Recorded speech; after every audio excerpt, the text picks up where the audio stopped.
It began with a single slash in the canvas. On a frozen mountainside, deep in the Ural wilderness of the Soviet Union, searchers stumbled across a half-buried tent, its fabric ripped open from the inside, its contents neatly arranged, as if time had simply stopped. There were 9 of them, young, bright, capable hikers, and every one of them was dead. Some were barefoot, some were half-dressed, some had broken bones that looked like car crash trauma, yet without a single external bruise. One was missing her tongue. Another's skull was crushed from within, and all around, silence. No footprints but their own. No signs of struggle, no predators, no intruders. Only a mountain so desolate the locals called it Kholat Syakhl, the mountain of the dead. This is the story of what happened there. A story that's been told, retold, and dissected for over 60 years, yet still refuses to make sense. This is the story of the Dyatlov Pass incident. The Dyatlov group were not amateurs. They were university students and graduates from the Ural Polytechnic Institute, some studying radio engineering, others physics or industrial design. They were the kind of people who kept meticulous records, who double-checked gear lists, who took pride in surviving the brutal Russian outdoors. Their leader, Igor Dyatlov, was a perfectionist, calm, steady, and deeply respected. He'd designed much of the group's equipment himself, including the stove they'd use in their tent. He was the type of man others trusted with their lives. Zina Kolmogorova was the heart of the group, small, strong, endlessly positive. She loved the challenge of the wild and often laughed in her diary about frozen boots and stiff fingers. Lyudmila Dubinina was fiery, outspoken, and tough. She'd once been shot accidentally during a training hike, but finished the trip anyway. Rustem Slobodan was an athlete, always in motion, a runner, climber, and explorer. Nikolai Thibault Brignol had a French surname from his noble ancestry. But in the snow, he was just another comrade, with a warm smile and frost in his beard. Yuri Doroshenko and Georgy Krivonishenko were inseparable, practical jokers with a strange sense of humor. They once stood guard outside a cabin in -20 degrees just to make their friends laugh. Alexander Kolevatov was the analytical one, serious, organized, quietly brilliant. And finally, Yuri Yudin, the 10th member, the one who turned back. He suffered from joint pain and a heart condition. He said goodbye to the others on January 28th, promising to meet them again after the trip. He didn't know that he'd never see them again, and that his decision to leave would save his life. They left the industrial city of Sverdlovsk, carrying 45-kilogram packs filled with supplies, cameras, notebooks, maps, axes, and rations for 2 weeks. They were on their way to reach Mount Otorten, about 300 kilometers away, a trek that would qualify them for the highest level of hiking certification in the Soviet Union. They took trains, trucks, and sleds, inching deeper into the wilderness. As they traveled north, the villages thinned out. Soon, there were no roads, only snow and forest and wind. Their journey was meticulously recorded. Photographs show them smiling, joking, posing in the snow. In their group diary, they teased each other about cooking and blisters, about how someone forgot the salt. They were happy. They were young. They were utterly alive. By late January, they reached the last inhabited settlement, the small logging outpost of Vijay. From there, they would trek into pure wilderness. The weather worsened quickly. Snow fell heavily, and visibility dropped. On January 31st, they reached a small river and set up camp near the forest. The next day, February 1st, they packed up and began moving toward the pass. the narrow, windswept valley between two peaks. That night, they stopped on the eastern slope of Kholat-Syakhl, a steep, exposed hillside. It was a strange choice for a campsite. Just a few hundred meters downslope lay the safety of the forest. But Dyatlov, ever the perfectionist, may have wanted to practice a mountain slope camp, or perhaps they'd lost daylight and decided not to descend. They dug into the snow, anchored the tent, set up their stove, and cooked dinner. Inside, it was cramped and warm, 9 people sharing laughter and heat, and the sound of the storm outside. The last diary entry reads simply, "The wind is strong. We are good. Tomorrow we go to Otorten." That was February 1st, 1959, their final night. Back at the university, Dyatlov had promised to send a telegram upon their return. The deadline came and went, February 12th, with no message. No one worried immediately. Delays were common on such expeditions. But as days passed, and then weeks, families began to panic. The Ural Polytechnic Institute organized a rescue mission, students, teachers, and mountaineers. Eventually, the Soviet military joined in with helicopters and search dogs. The first clue came on February 26th. On a windswept ridge of Kholat-Syakhl, searchers found a large, half-buried tent. The snow had drifted high against one side, but the outline was clear. They called out for survivors. None answered. When they examined the tent, they saw that the canvas had been cut open from the inside, long, frantic slashes. Inside lay 9 pairs of boots, coats neatly folded, and food ready to be eaten. It was as if the hikers had fled suddenly, leaving behind everything that could have saved them. Outside, the rescuers found a trail of footprints, bare feet, socks, some in a single boot, leading downhill toward the forest. They followed. About 1.5 kilometers from the tent stood a tall Siberian cedar.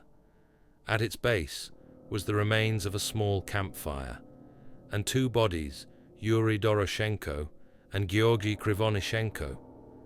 They were barefoot, dressed only in underwear and shirts. Their hands were badly burned, as if they'd been grasping flaming wood in desperation.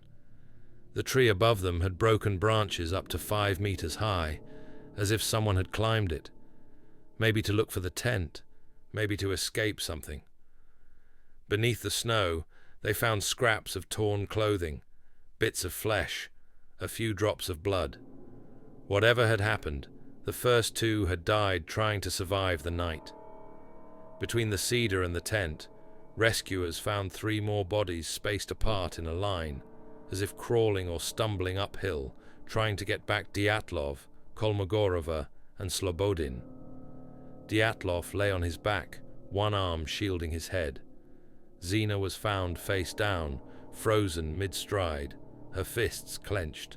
Rustam had a fractured skull and signs of internal bleeding, but no external trauma. His body temperature must have plummeted in minutes. He died trying to reach the tent. Now 5 were accounted for, 4 still missing.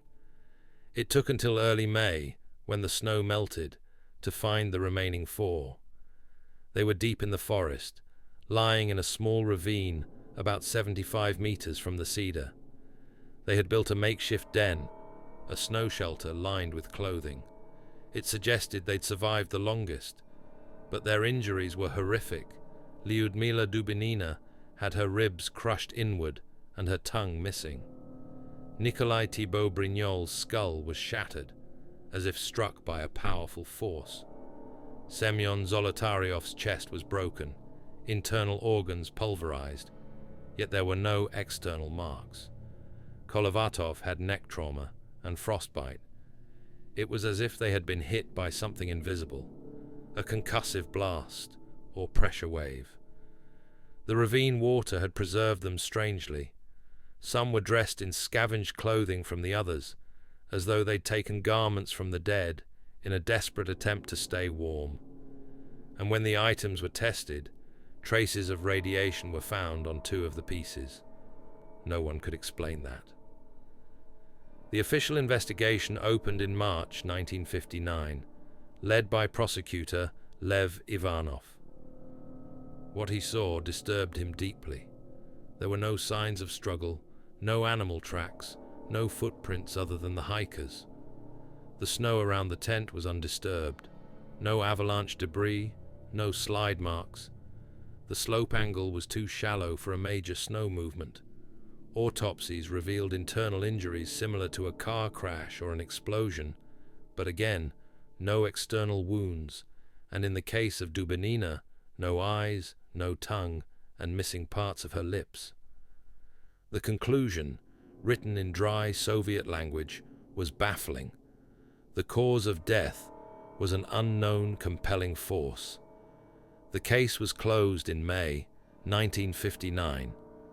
Families were told not to ask further questions, but people did ask questions, and in the decades that followed, the Dyatlov Pass incident became a breeding ground for theories. 1. The avalanche theory.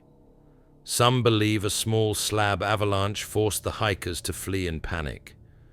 The weight of new snow might have caused part of the slope above their tent to shift, but the footprints, undisturbed tent, and lack of snow accumulation over the tent contradict this. Moreover, the slope angle is only about 20 degrees, too gentle to cause a full slide. 2. The military theory. Others point to secret Soviet weapons tests. The 1950s were rife with Cold War experiments in remote regions, parachute mines, high-frequency sound weapons, and rocket tests. Some locals recalled seeing glowing orange orbs in the sky that night. A few suggest those explosions caused shockwaves that crushed bones without leaving marks, a plausible match for the internal injuries.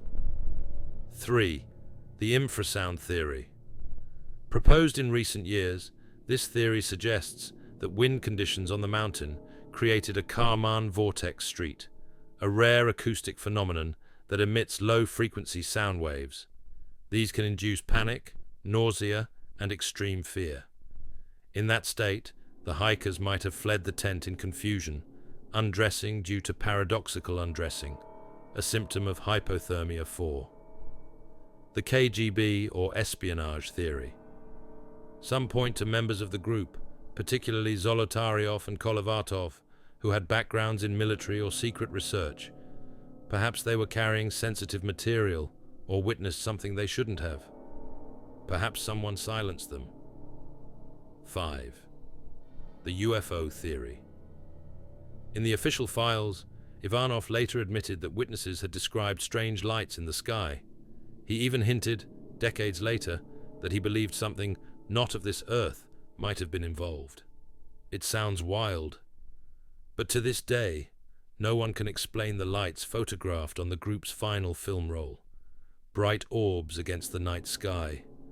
Among the recovered cameras, the final photographs are eerie. The first half show what you'd expect: cheerful faces, snow-covered trees, the tent going up. But the final roll, the one found in Dubinina's pack, is different. It's night. The frames are blurred, overexposed. One shows streaks of light, almost like fireballs descending. Another shows a face lit by an orange glow, eyes wide. Whether it was their campfire, a flashlight, or something else entirely, no one knows. But those images are the last evidence of what they saw before terror drove them into the dark. For the rest of his life, Yuri Yudin carried the weight of survivor's guilt. He kept the diaries, the photos, the mementos. He met with families, attended memorials, and pored over every new theory. He often said, "If I had gone with them, maybe I could have helped, or maybe I'd be with them now." Before he died in 2013, he was asked what he believed.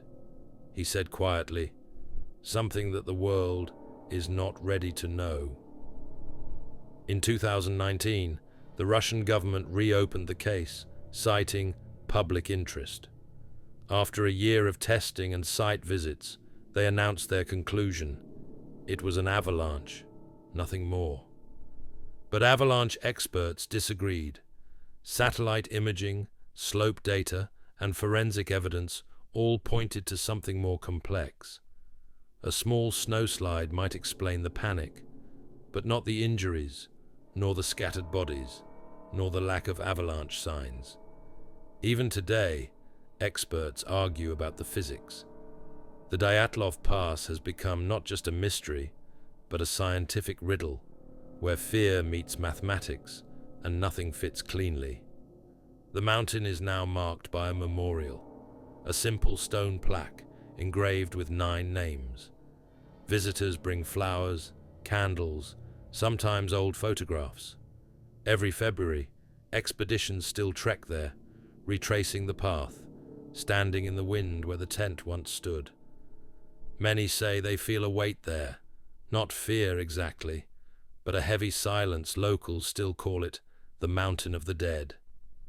But to the world, it is known as Dyatlov Pass, and on clear nights, hikers sometimes report seeing small glowing orbs hovering low over the snow, just like those that witnesses described in 1959.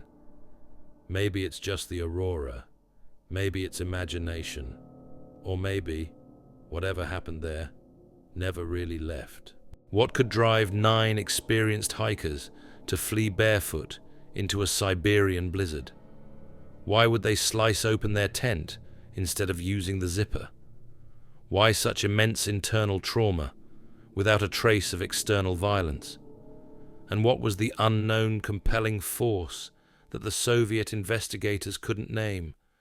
Was it panic, paranoia, something they saw, or something they heard, or something that simply can't be explained within the limits of human reason? Every answer only deepens the mystery. Every explanation feels incomplete. Because whatever it was, it made 9 rational, disciplined people do the most irrational thing imaginable. Run into the night to die today. The story of Dyatlov Pass has become legend. Part ghost story, part scientific puzzle, part Cold War enigma. Each generation rediscovers it, trying to solve what no one has ever solved, and maybe that's why it endures. Because in the end, it's not about aliens or weapons or avalanches. It's about the unknowable, the moment when order breaks and fear takes over. The tent still stands in the imagination, torn, silent, buried beneath the snow. The footprints still lead into the trees, and the wind still howls across the pass, carrying no answers, only echoes. Whatever happened on that mountain in 1959, it remains frozen there, somewhere between logic and nightmare. And maybe that's exactly where it belongs. Long pause. That was the Dyatlov Pass incident, a story of 9 souls lost to the cold, and one of the most haunting, unsolved mysteries in history.